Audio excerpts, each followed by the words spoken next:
Baik, Assalamualaikum warahmatullahi wabarakatuh. Nama saya Anggelis Tiara Rizka Dias, NIM 17660063, akan mempresentasikan seminar hasil saya dengan judul Redesain Kompleks Masjid Tegalsari sebagai kawasan wisata religi dan sejarah. Tujuan utama dari redesain kompleks Masjid Tegalsari adalah sebagai menjawab isu dan juga potensi yang ada dalam kawasan masjid. Isu utama dari kompleks Masjid Tegalsari sendiri adalah sirkulasi dan juga aksesibilitas, khususnya adalah sirkulasi kendaraan bermotor dan juga area parkir. Isu-isu yang lain antara lain redesain area sholat wanita, fasilitas penunjang kawasan, dan juga menunjukkan karakter lokal. Fungsi utama dari masjid sendiri adalah sebagai destinasi wisata religi di Kabupaten Ponorogo. Wisatawan lokal dan maupun interlokal datang ke Masjid Tegalsari untuk beribadah, berziarah, dan juga mengikuti acara keagamaan, terlebih pada saat bulan Ramadan. Fungsi-fungsi yang lain antara lain konservasi sebagai cagar budaya, edukasi, dan juga wisata. Untuk itu, terdapat penambahan dan juga perbaikan fungsi kawasan masjid agar bisa menjadi kawasan wisata religi dan juga sejarah. Perbaikan dan penambahan tersebut menggunakan konsep dari redesign dan juga menggunakan prinsip dari arsitektur simbiosis. Berikut merupakan pengguna dari Masjid Tegalsari, pengguna dari kompleks Masjid Tegalsari yang terdiri dari pengunjung, pengelola, staf, atau pedagang penjual, dan juga masyarakat. Sebagian besar pengunjung Masjid Tegalsari itu kalangan remaja hingga lansia, sedangkan anak-anak lebih datang pada hari libur bersama keluarga mereka, dan mayoritas pengunjung datang dan berziarah pada siang, sore hingga malam hari, terlebih pada saat malam ganjil bulan Ramadan. Dan karena Masjid Tegalsari berada pada kawasan pemukiman penduduk, maka sebagian besar masyarakat sekitar berprofesi sebagai pedagang di area masjid, juru kunci, tokoh agama, dan juga security atau cleaning service, dan pengelola masjid juga. Berikut adalah block plan dari kondisi existing masjid. Ini merupakan kondisi existing masjid dan juga kondisi setelah redesign. Terdapat perubahan-perubahan seperti peletakan area parkir dan juga peletakan pusat area publik, area food court, dan juga toko oleh-oleh. Karena kawasan Masjid Tegalsari berfungsi sebagai cagar budaya, maka terdapat pembagian zonasi antara bangunan perlindungan inti dan juga bangunan yang dapat diolah kembali. Yang pertama adalah zona perlindungan inti, yakni di sini di area warna biru tua, merupakan area dalam ageng, yaitu kediaman Kiai Hasan Besari dan juga Masjid Induk. Di sini Masjid Induk. Dan zona pemanfaatan yaitu zona di luar perlindungan inti.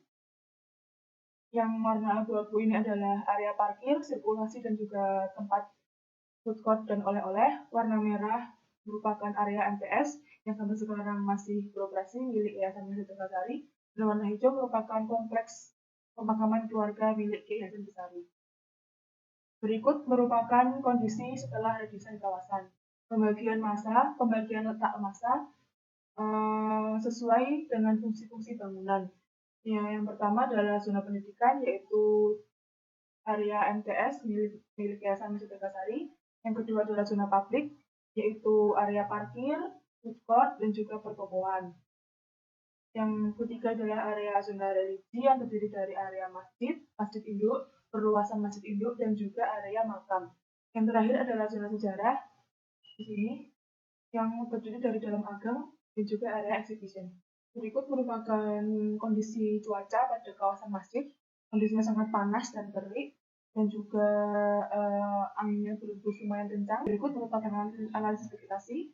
Warna kuning merupakan area publik, parkir membutuhkan vegetasi peneduh, jalur angin, dan juga kebisingan. Pada area merah exhibition, karena lokasi pada pemukiman warga, maka vegetasi yang dibutuhkan lebih mengarah ke tanaman pekarangan rumah.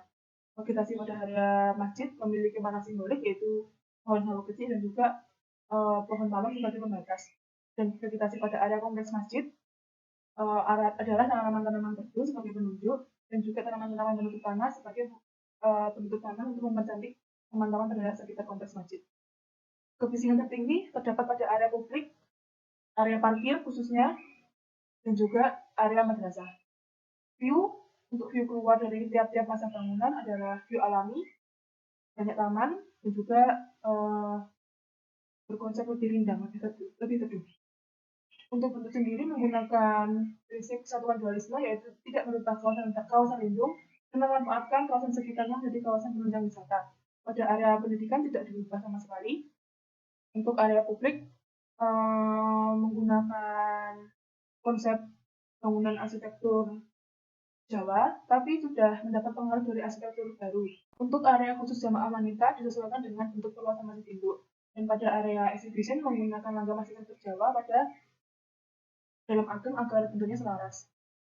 Untuk menjawab isu dan juga potensi yang ada, saya menggunakan pendekatan simbiosis karena ingin mewujudkan penggabungan budaya yang heterogen. Tagline saya adalah Sangkala Ruang 5, yaitu perulangan ruang dan waktu. Implementasi dalam desain adalah yang pertama pada zona religi, desain area sholat wanita menjadi lebih privasi. Pada zona edukasi adalah penambahan elemen lanskap dan juga jalur sirkulasi agar menambah privasi antar pengguna madrasah maupun pengguna pengunjung. Pada zona publik adalah desain area parkir menjadi area parkir, area food court, dan juga toko oleh-oleh. Dan area sejarah, redesain lahan kosong pada area dalam ageng menjadi area wisata sejarah. Metode yang digunakan adalah metode hibridisasi, yaitu metode penggabungan dua elemen yang berbeda. Menggunakan cara quotation, yaitu mengambil elemen pada desain masjid induk dan elemen budaya yang diterapkan di desain baru. Ini merupakan kondisi existing sebelum dan sudah didesain. Yang pertama adalah pemindahan lokasi parkir pada area halaman masjid menuju sisi selatan masjid. Tujuannya agar tidak terjadi penumpukan kendaraan dan juga area Masjid Tegasari, area kompleks Masjid Tegasari menjadi lebih tenang. Untuk area parkir sendiri dibagi menjadi area parkir bis, area parkir mobil, dan juga food court dan pertokoan yang sebelumnya belum ada. Jadi sebelumnya sudah ada area parkir namun tidak dibagi. Jadi mereka parkir bebas. Pada kompleks masjid sendiri juga terdapat penambahan akses pejalan kaki. Tujuannya agar membedakan antara akses kendaraan dan juga akses pejalan kaki supaya mereka nyaman dan mengurangi penumpukan pada satu akses saja. Akses pejalan kaki menggunakan material yang ramah bagi pengguna karena pengunjung sebagian besar adalah dewasa dan lansia. Dan area-area kosong pada halaman digunakan sebagai taman. Berikut merupakan pembagian akses untuk pengguna kawasan Masjid Tegasari. Yang pertama, akses untuk pengunjung. Dari pintu masuk langsung menuju area parkir yang disediakan. Akses untuk pengguna madrasah. Di sini dari area masuk entry langsung menuju area parkir dan juga menuju madrasah. Dan terakhir adalah area khusus pedagang dari pintu masuk entry dan juga ada akses kecil pada sisi selatan masjid langsung menuju area food court. Dan di sini merupakan area loading dan juga area parkir untuk pedagang. Berikut adalah pembagian lokasi parkir. Pembagian lokasi ini adalah parkir motor, area parkir untuk guru, area parkir untuk murid, area parkir untuk pegawai, dan juga area loading, area parkir bus, dan juga terakhir adalah area parkir mobil untuk pengunjung. Berikut merupakan desain dari perluasan area sholat wanita menggunakan prinsip kesatuan dualisme. Dan area perluasan wanita disesuaikan dengan perluasan area pria. Perluasan area masjid induk bagian jamaah pria. Agar bangunan terlihat selaras dan juga ada penambahan roster sebagai penambahan fungsi hijab bagi wanita. Untuk konsep untuk area exhibition menggunakan prinsip respect to history, yaitu menggunakan konsep indoor exhibition yang menunjukkan kembali makna-makna simbolik dari Masjid Tegasari dan juga nilai budaya yang tersaji dalam bentuk exhibition baik indoor maupun outdoor. Dan pada outdoor sendiri konsepnya adalah taman baca berisi instalasi yang dapat dibuka tutup layaknya buku yang berisikan informasi-informasi yang sangat berguna bagi pengunjung. Dan yang terakhir adalah menggunakan prinsip wall and part yaitu bentuk serta struktur dari bangunan exhibition menggunakan konsep rumah joglo agar selaras dengan dalam waktu. Konsep bentuk dari food court dan juga toko oleh-oleh adalah omah panggang P. Mengapa menggunakan omah panggang P? Karena omah panggang P tentunya sangat sederhana dibanding omah-omah cangkrik pada lainnya. Dan umumnya omah panggang P digunakan sebagai kios, warung makan, dan juga posoya. Namun rumah panggang P di sini sudah mendapat pengaruh modern, yaitu menggunakan instalasi-instalasi kaca, bukaan-bukaan besar, dan juga masih menggunakan tiang-tiang soko supaya selaras dengan bangunan-bangunan sekitar. Berikut merupakan konsep ruang dari interior masjid, yaitu menggunakan material-material yang ramah bagi pengguna dan juga pertukaran udara yang baik sehingga jamaah dapat beribadah dengan khusyuk yang tenang. Konsep ruang dari exhibition adalah indoor dan juga outdoor. Untuk area indoor berisikan market-market dan juga stand booth. Outdoor juga berisi instalasi kaca.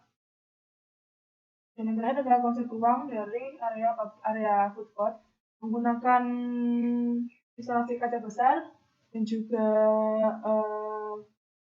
menggunakan material-material yang ramah bagi pengguna. Konsep struktur dari perluasan area masjid menggunakan konstruksi atap berjaringan, konstruksi beton bertulang, dan juga penambahan roster sebagai filter udara, menggunakan plafon PVC karena memiliki daya serap tinggi terhadap air dan juga rayap, dan struktur bawah menggunakan fondasi batu kali, penutup lantai menggunakan granit tile, motif terang, polis motif terang untuk kenyamanan pengguna. Konsep struktur dari area exhibition adalah menggunakan konstruksi atap kayu dan juga beton bertulang, namun menggunakan finishing semen expose untuk memunculkan kesan natural dan juga fleksibel sehingga dapat dipadukan dengan interior dan memunculkan kesan artistik. Untuk struktur dari zona pabrik dari area pabrik dan juga pertokohan menggunakan konstruksi atap berjaringan, menggunakan atap miring untuk mempermudah sirkulasi air, dan juga struktur beton bertulang, menggunakan instalasi kaca, bukaan-bukaan, dan juga roster. Berikut merupakan utilitas air bersih pada area kompleks masjid, menggunakan aliran air PDAM dan juga aliran air sumur.